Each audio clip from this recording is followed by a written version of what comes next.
जनाब सदर रौनक अफरोज़ उलमा और दानिश्वर हजरात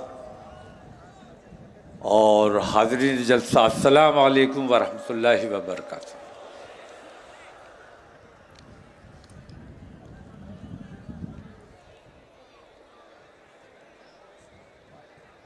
आप लोगों का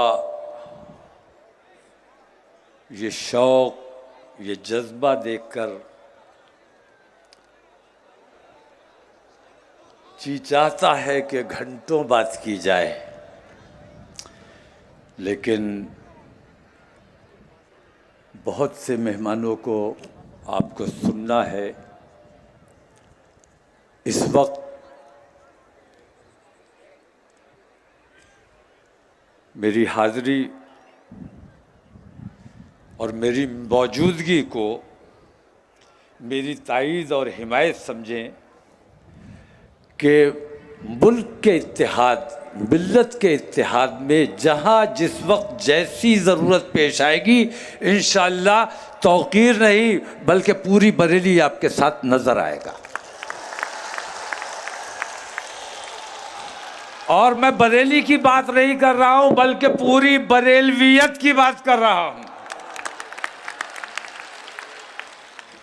और बरेली ने हमेशा इत्तेहाद व इत्तिफाक का पैगाम दिया है,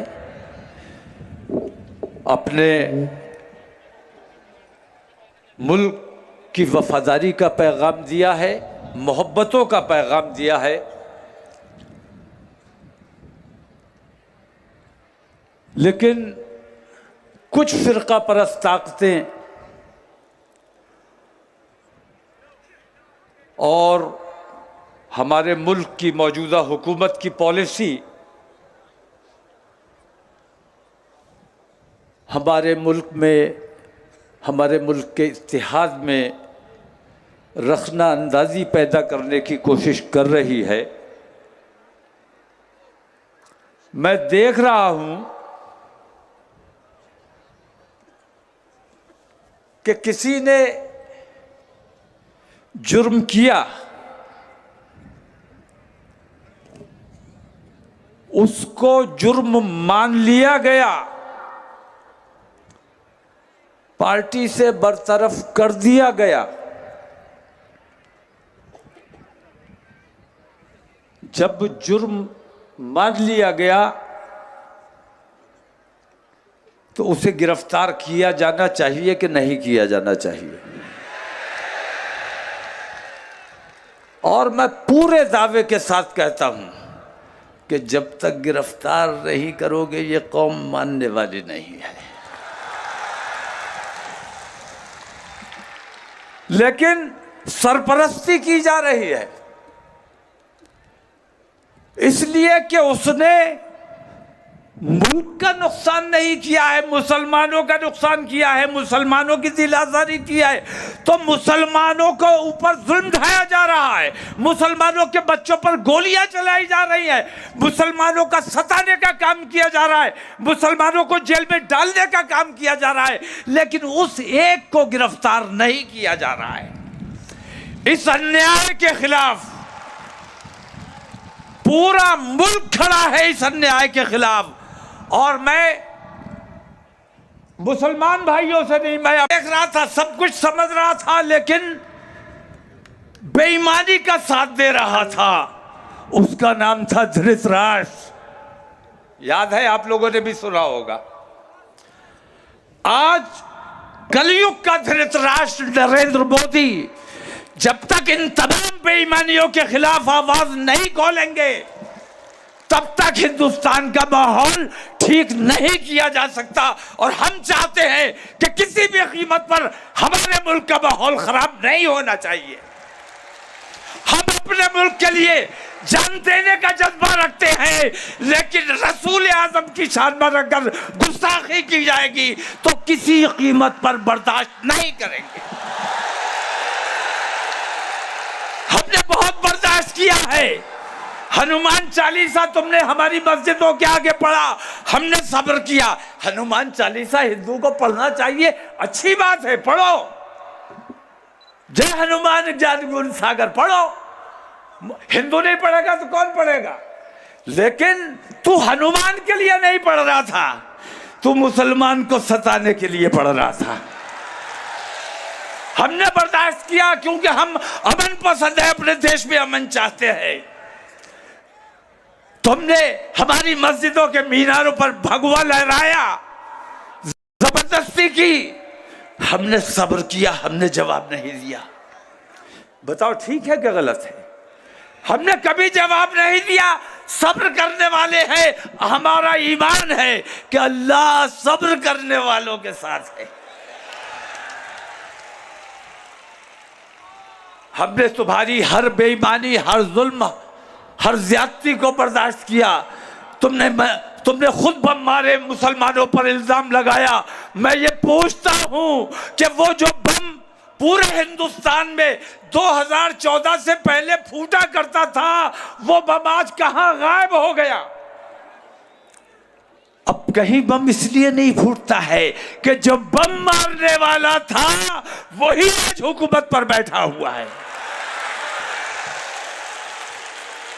तो तुम्हारे अपने बखिए उधड़वाने से बेहतर यह है कि नरेंद्र मोदी जी, आप हमारे देश के प्रधानमंत्री हैं। हमारे देश को पूरी दुनिया में जलील करने का काम मत करो, गैरों की बात मत सुनो। तुमने पूरी दुनिया के मुसलमानों की दिलाजारी करने का काम किया है। हमारी मस्जिदों पर हमारे ऊपर जुल्म किया। कभी गल्फ कंट्रीज हमारी हिमायत के लिए नहीं आई, ना हम कभी उन्हें बुलाने गए कि आओ हिंदुस्तान में हमारे ऊपर ये जुल्म हो रहा है, हमारी मदद करो। आज वो खुद मजबूर हुए हैं आने के लिए, क्योंकि उनके रसूल की शान में गुस्ताखी की गई है। और रसूल हिंदुस्तान के नहीं है, पूरी दुनिया के हैं। मैं कहना यह चाहता हूं कि अगर मुल्क में अमन व अमान चाहिए, ज्यादा तवील गुफ्तगू मेरे ख्याल से नहीं होनी है। मेरा टाइम हो गया।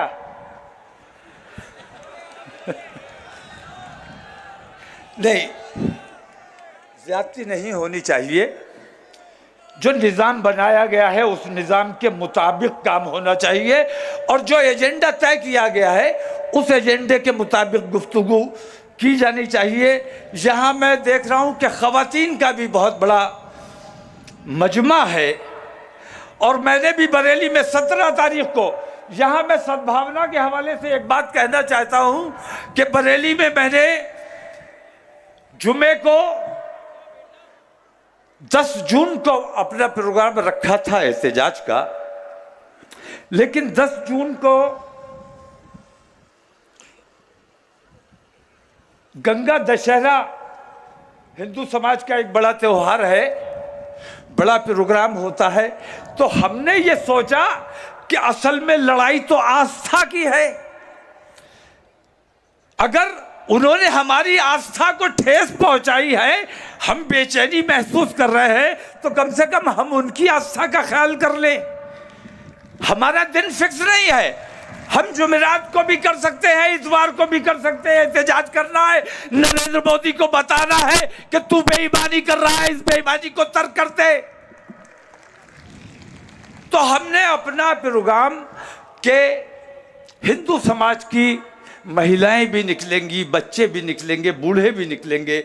ऐसे माहौल में अगर हमारे गम और गुस्से से भरे हुए नौजवान निकलेंगे तो हालात कहीं ना कहीं कशीदा हो सकते हैं।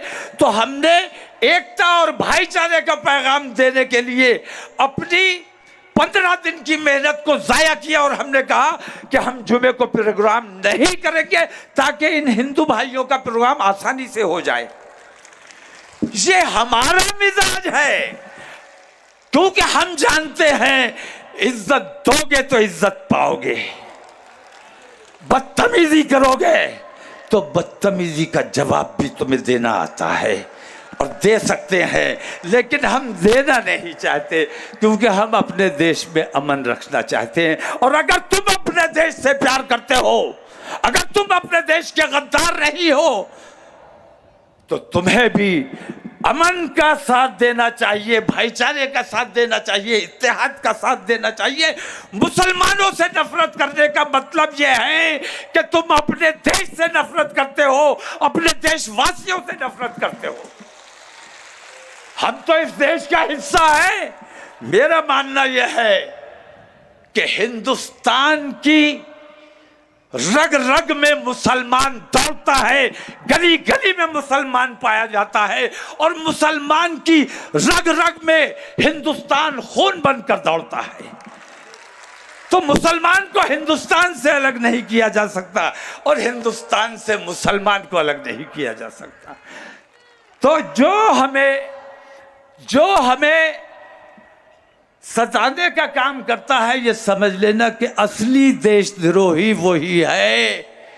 इन देशद्रोहियों का तमाम हिंदू मुसलमानों को मिलकर मुत्तहिद होकर इनका मुकाबला करना है और इन्हें कैफरे किरदार तक पहुंचाना है और अपने मुल्क को बिकने से बचाना है, बर्बाद होने से बचाना है।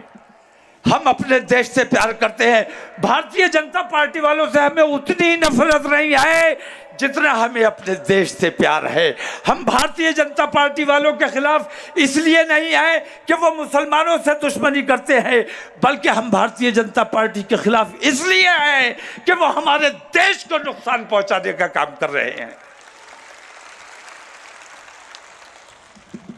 इंशाअल्लाह फिर बहुत जल्द आप लोगों के दरमियान हाजिरी होगी।